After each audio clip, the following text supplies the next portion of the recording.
Inna dina indallahil Islam.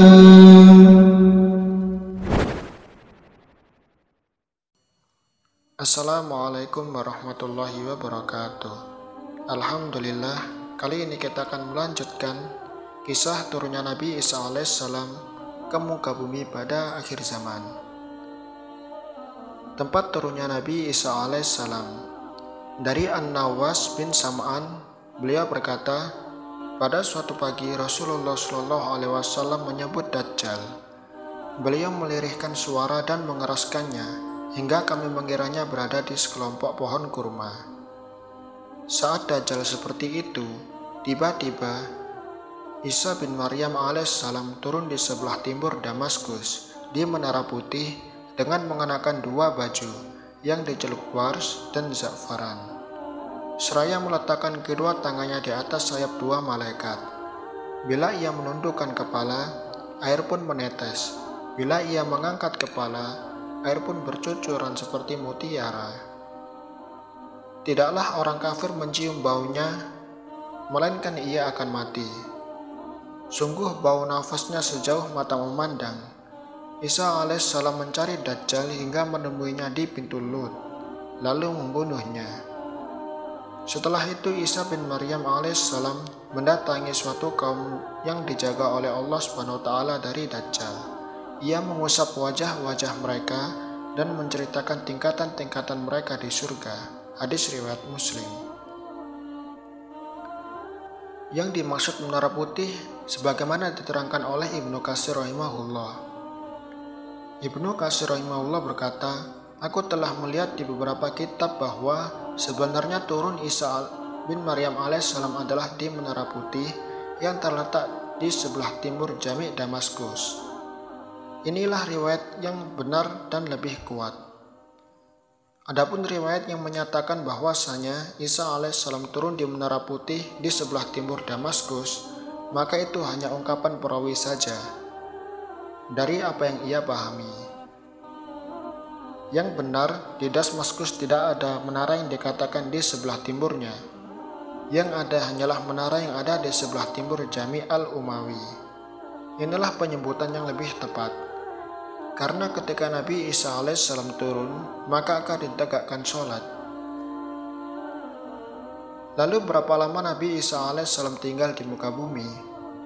Dari Abdullah bin Amr radhiyallahu an, ia berkata bahwa Rasulullah Shallallahu Alaihi Wasallam bersabda, lalu Allah mengutus Isa bin Maryam seperti Urwah bin Mas'ud. Ia mencari Dajjal dan membunuhnya. Setelah itu selama 7 tahun manusia tinggal dan tidak ada permusuhan di antara dua orang pun. Kemudian Allah SWT mengirim angin sejuk dari arah Syam, lalu tidak tersisa seseorang yang di hatinya ada kebaikan atau keimanan seberat biji sawi pun yang tersisa kecuali mencabut nyawanya. Hadis riwayat Muslim.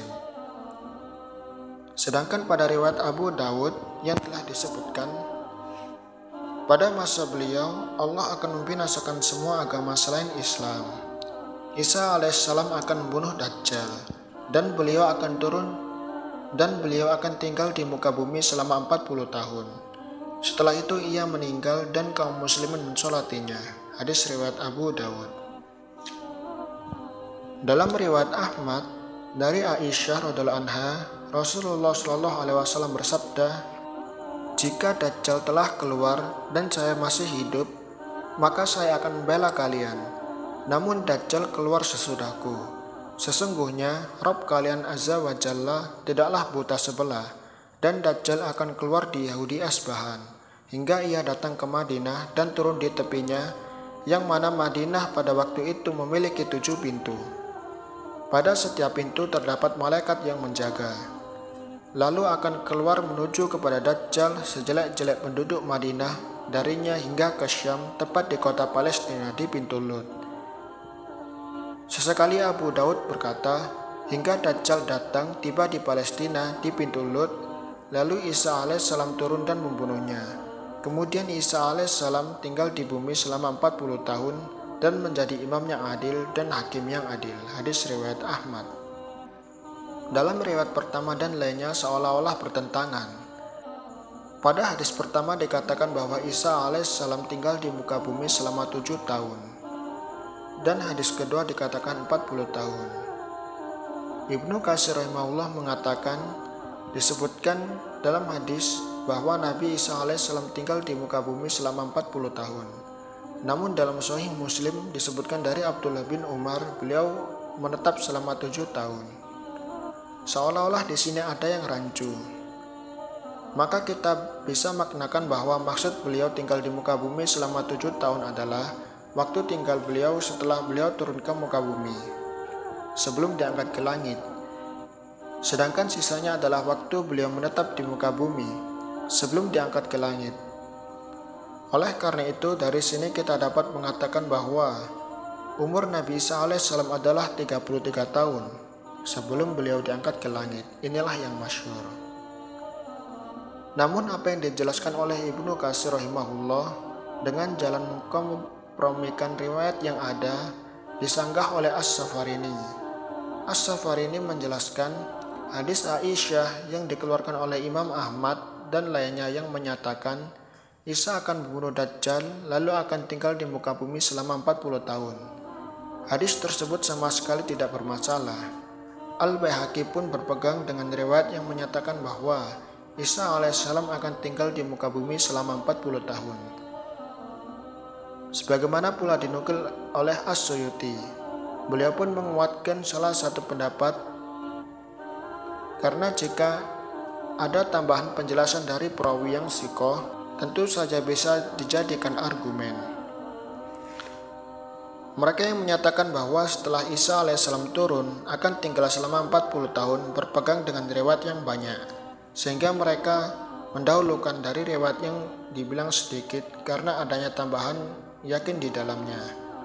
Hadis yang menyatakan bahwa Isa alaihissalam tinggal selama 40 tahun itulah hadis musbit yang menyatakan secara tegas.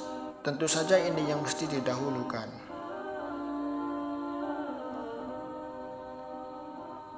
Saudaraku seiman yang dirahmati Allah, dari sini pendapat yang lebih tepat adalah riwayat yang menyatakan bahwa setelah Isa alaihissalam turun, ia akan tinggal di muka bumi selama 40 tahun.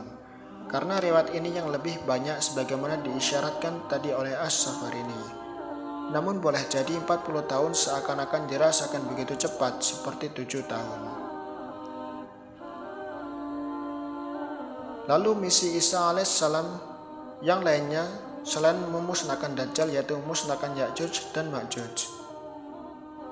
Sebagaimana nanti dijelaskan tersendiri bahwa di antara misi Nabi Isa alaihissalam ketika turun di muka bumi adalah memusnahkan Ya'juj dan Ma'juj. Beliau bersama sahabatnya akan memusnahkan Ya'juj dan Ma'juj, kaum yang jumlahnya amat banyak dan terkenal amat rakus. Disebutkan dalam hadis An-Nawas bin Sam'an yang amat panjang, Rasulullah SAW bersabda, Allah mengirim Ya'juj dan Ma'juj dari segala penjuru. Mereka datang dengan cepat. Quran Surat Al-Anbiya ayat 96. Lalu yang terdepan melintasi danau Tabari dan minum, kemudian yang belakang melintasi. Mereka berkata, tadi di sini ada airnya.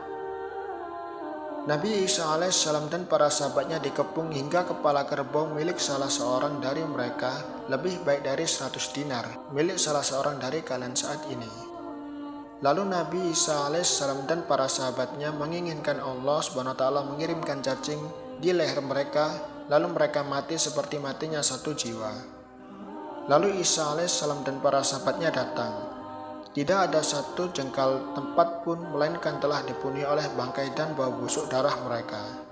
Lalu Isa alaihissalam dan para sahabatnya berdoa kepada Allah SWT. Lalu Allah SWT mengirim burung seperti leher unta. Burung itu membawa mereka dan melemparkan mereka seperti yang dikehendaki Allah SWT.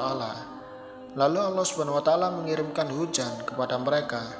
Tidak ada rumah dari bulu atau rumah dari tanah yang menghalangi turunnya hujan. Hujan itu membasahi bumi dan meninggalkan genangan di mana-mana. Allah memberkahi kesuburannya hingga sekelompok manusia cukup dengan unta perahan. Satu kabilah cukup dengan sapi perahan dan beberapa kerabat mencukupkan diri dengan kambing perahan. Saat mereka seperti itu, tiba-tiba Allah SWT mengirimkan angin sepoi-sepoi lalu mencabut nyawa setiap orang mukmin dan muslim di bawah ketiak mereka. Dan orang-orang yang tersisa adalah manusia-manusia buruk. Mereka melakukan hubungan badan secara terang-terangan, seperti keledai kawin. Maka atas mereka itulah kiamat terjadi. Hadis riwayat Muslim. Intinya, misi Isa bin Maryam alaihissalam ketika turun ke muka bumi, sebagaimana diterangkan dalam berbagai hadis, yang pertama yaitu membunuh Dajjal. Yang kedua, menghancurkan salib-salib, membunuh babi, menghapuskan jizyah atau upeti, menghancurkan agama selain Islam, dan yang tersisa di muka bumi hanyalah Islam, memusnahkan Ya'juj dan Ma'juj, serta menjadi imam dan hakim yang adil dengan menegakkan syariat Nabi Muhammad SAW.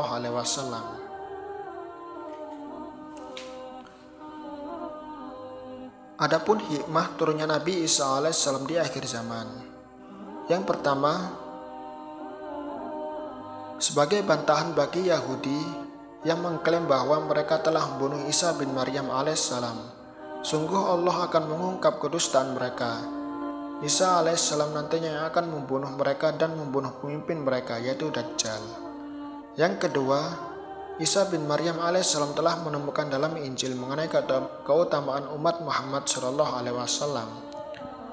Sebagaimana disebutkan dalam firman Allah, dan sifat-sifat mereka para sahabat Nabi SAW dalam Injil, yaitu seperti tanaman yang mengeluarkan tunasnya, maka tunas itu menjadikan tanaman itu kuat, lalu menjadi besarlah dia dan tegak lurus di atas pokoknya. Quran Surat Al-Fat ayat 29. Dari sini Nabi Isa alaihissalam memohon kepada Allah SWT agar menjadi bagian dari mereka, para sahabat.